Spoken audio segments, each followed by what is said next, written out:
Arunachala Pañcaratnam. Arul niraivaana mudakadale virigadiral yaavum vilungum arunagiri paramātmāve kilarulattu nandrai viriparidiyaga vilangu.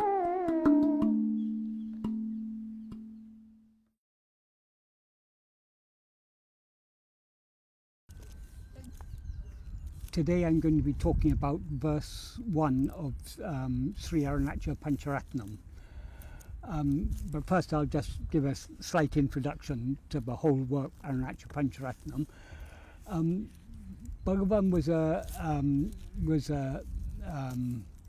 was a natural poet in Tamil, and most of his works he composed in Tamil poetry. He never studied Sanskrit systematically, but by divine grace he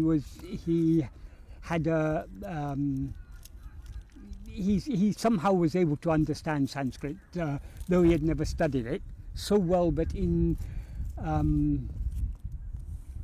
I think it was maybe around 1912 or before then, 1908, 1906 or something, I can't remember exactly when he was asked to translate Vivēka-Chudamani into Tamil, he was able to translate the whole work into Tamil. So he could obviously understand the Sanskrit well enough for that, but he didn't at first attempt to compose any verses in Sanskrit.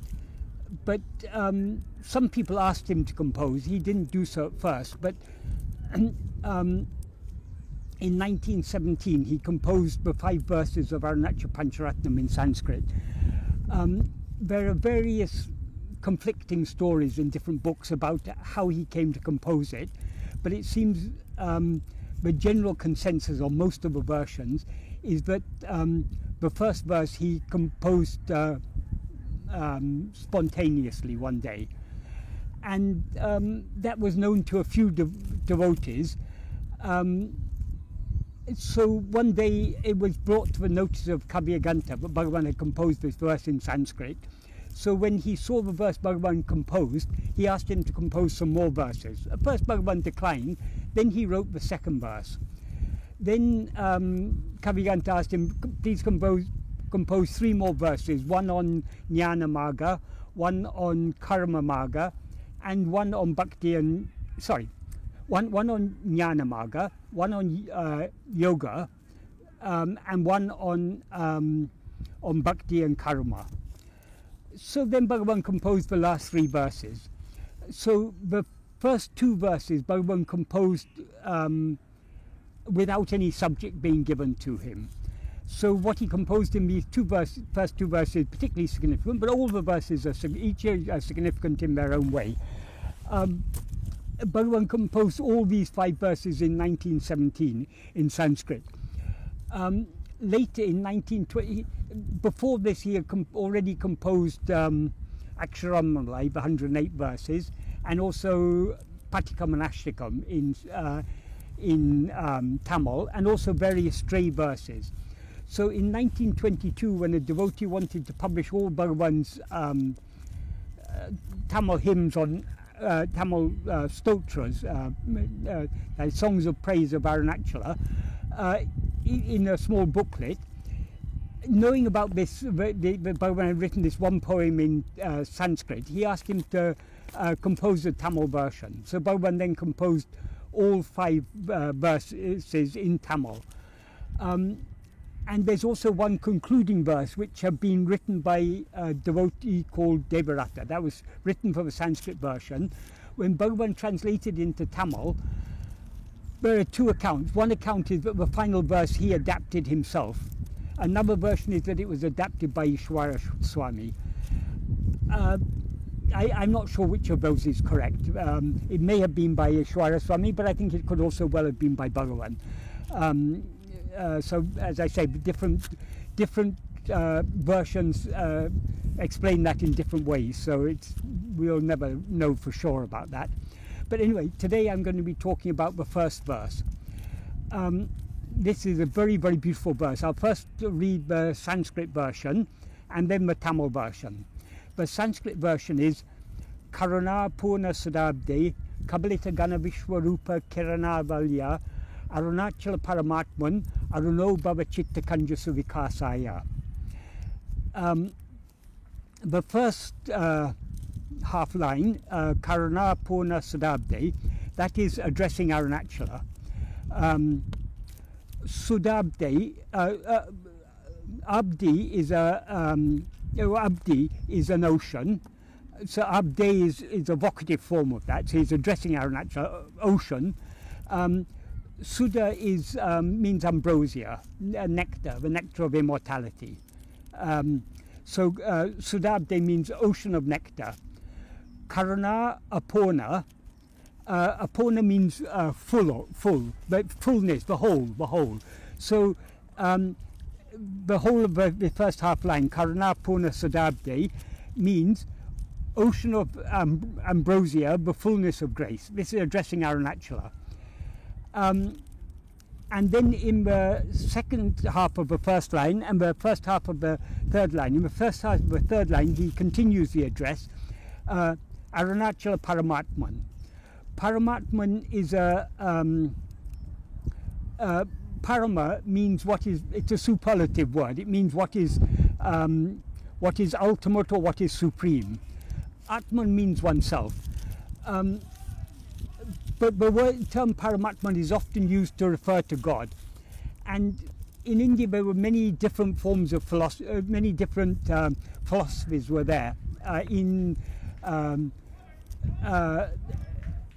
they each had used their own terminology, but paramātman was a term used in many systems of philosophy.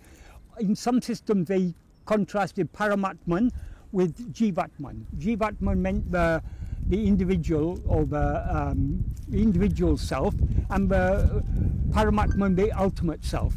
But actually, as Bhagavan clarified, there is only one self. We are one. We are not two.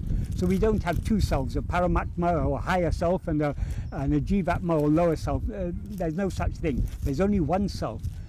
When we are aware of ourselves as we actually are, that is our real nature, which is sometimes what is sometimes referred to as paramātman, the ultimate self, or of a supreme spirit. When we mistake ourselves to be a body, that is that mistaken awareness, I am this body, that is jivatma. In other words, ego is jivatma. But these are not two different selves. Because we are one, but we, the one self, when we know ourselves, when we are aware of ourselves as we actually are, we are as we actually are, that is paramātman. When we're aware of ourselves as if we were a body, that is jiva or that ego or jivatman. But as I say, paramātman is also a term, particularly in devotional literature, God is called paramātman, the ultimate spirit, the supreme spirit. So we can take paramātman as addressing Arunachala as God. We can also take it as addressing Arunachala as our own real nature.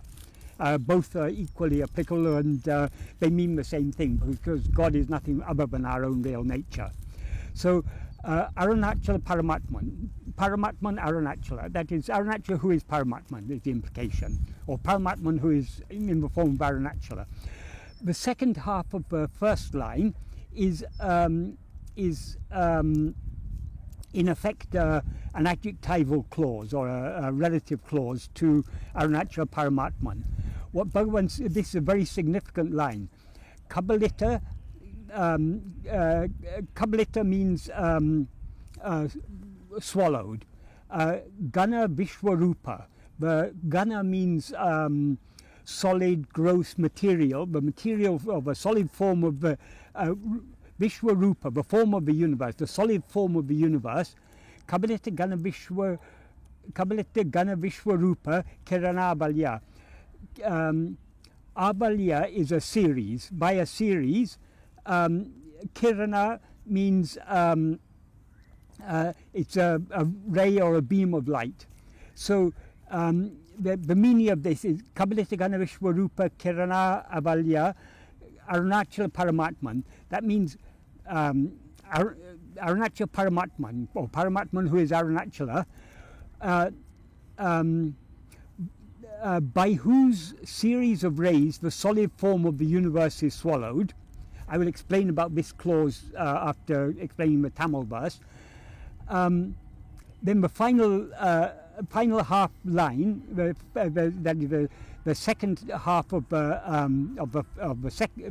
last half of the second line, aruṇō bhava cittakañja suvikāsāya. That is a prayer. Aruṇō bhava means be the sun. Cittakañja is citta means the mind or heart. Kañja is a lotus, so the heart lotus or mind lotus. Vikāsāya, vikāsa is means opening, expanding, or blossoming. Kāsāya means for the blossoming, and suvikāsāya. Su means well, thoroughly, or completely. So we can take this final half line to mean, be the sun for the complete blossoming of my heart lotus. So the whole of this, the meaning of the whole of this Sanskrit verse is, ocean of Amrita, the fullness of grace, paramātman, Arunachala, by whose series of rays the solid form of the universe is swallowed, be the sun for the complete blossoming of my heart lotus. Be the sun means you shine as the sun, but will make my heart lotus blossom.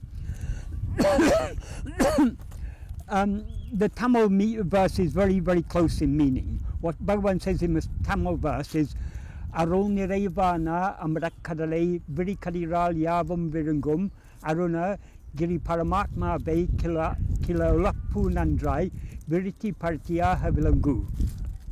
What that means is, again, he starts off addressing Arunachala.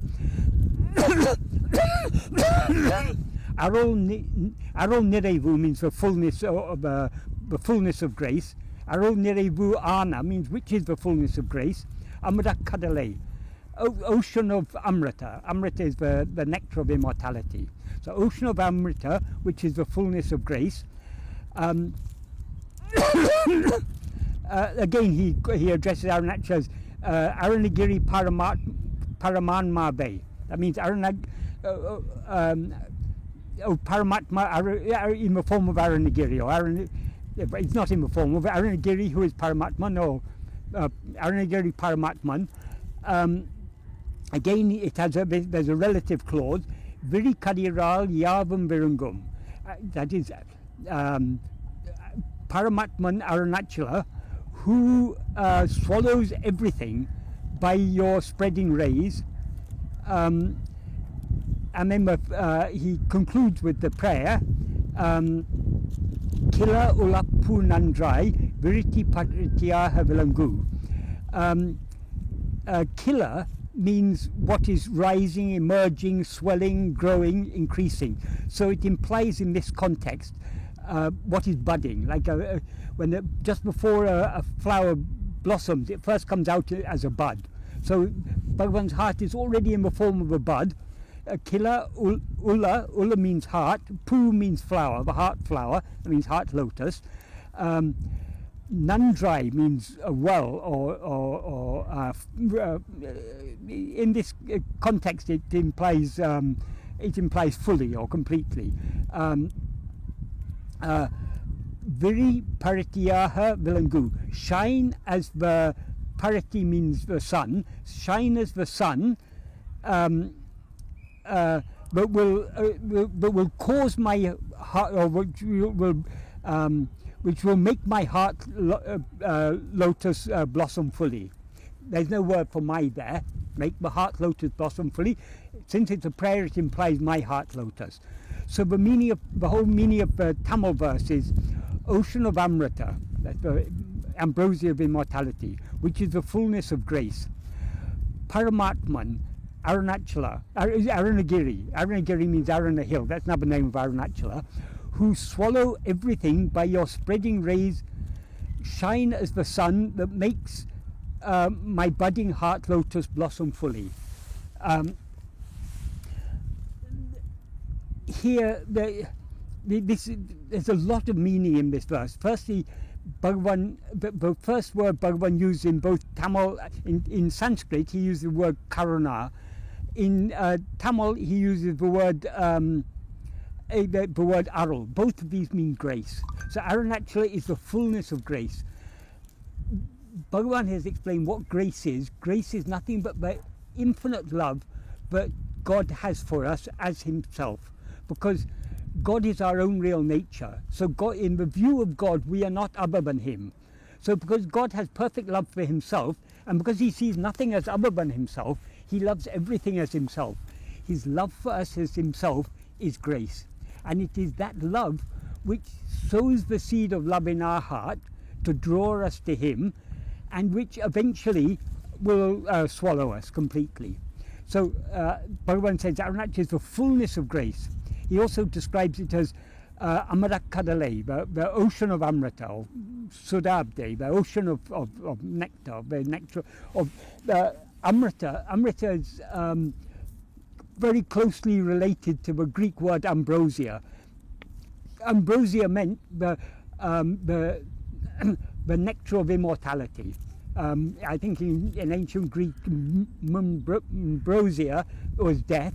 Ambrosia is immortality. Likewise, the Sanskrit word amrita, mrita means death. Amrita is deathless, immortality. So it's the nectar of immortality. Because that is our ultimate aim, is immortality. In fact, we are always immortal. But so long as we mistake ourselves to be a body, we seem to be a mortal creature. But although our real nature is immortal, our real nature manifests outwardly. Our real nature, which is what Bhagavan calls here paramātman, that manifests outwardly in the form of Arunachala, or Arunagiri as he calls it in Tamil. Then the relative clause here is very, very significant. Who swallow everything by your spreading rays. What that means is, when the light of self-knowledge shines forth, that is when we turn our attention within and drown in the light of pure self-awareness, that pure self-awareness swallows everything.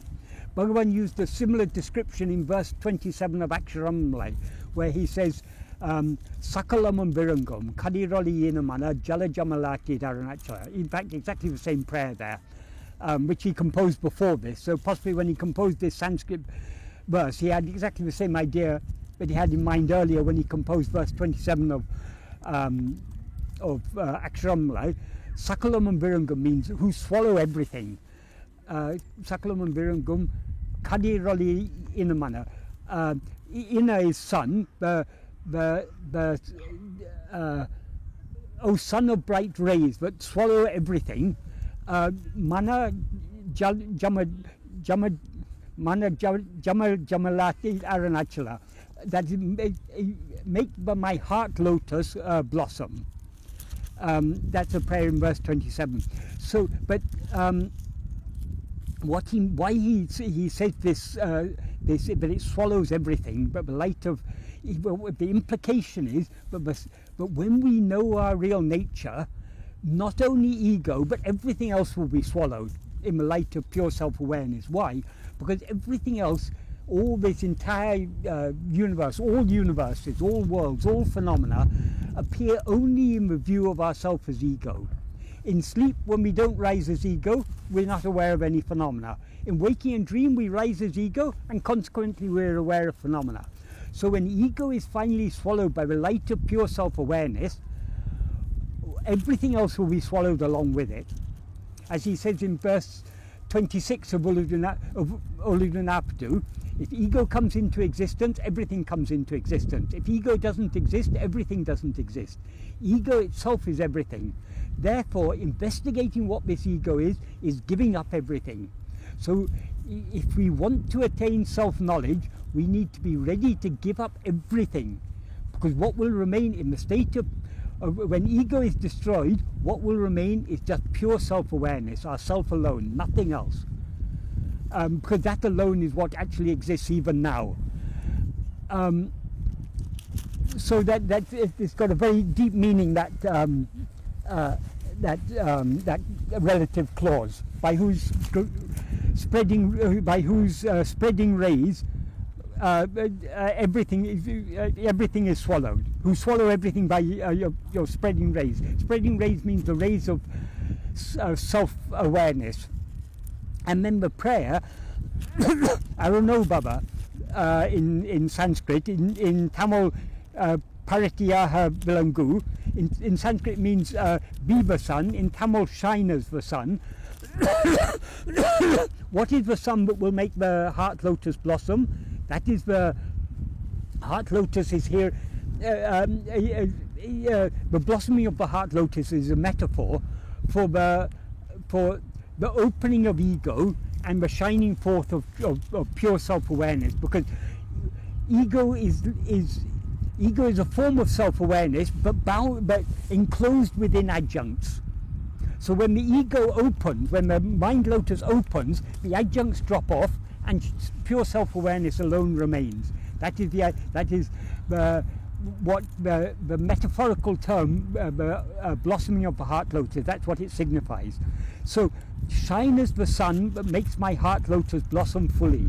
Now in Tamil he uses a very significant word, kila. Kila means it's budding. It's just beginning to open. It's beginning to swell. But it needs to, without the sun, it cannot open fully. So only with the sun of pure self-awareness, which is Arunachala, can the heart lotus blossom fully. The significance of this is, ego is nothing but a false form of self-awareness, and the awareness of ourself is something other than what we actually are. As ego, we're always aware of ourselves, not just as I am, but as I am this body. So it is the pure awareness I am, mixed with adjuncts. This is what is enclosing it. This is what this is the enclosed heart lotus. That is the closed heart lotus. When we turn our attention within and to attend to ourselves, we cease to be aware of anything other than ourselves. So long as we are aware of anything other than ourselves, we are ego, because what is aware of other things is only ego. When we turn our attention back towards ourself alone, so we're aware only of ourself, that is pure self-awareness. In that light of pure self-awareness, ego cannot stand, so ego is swallowed, everything else is swallowed with it. That is the opening of the heart lotus. So this verse, in effect, is a very beautiful prayer for grace to bestow the light of pure self-awareness. In other words, it's a prayer for jnana, it's a prayer for true self-knowledge.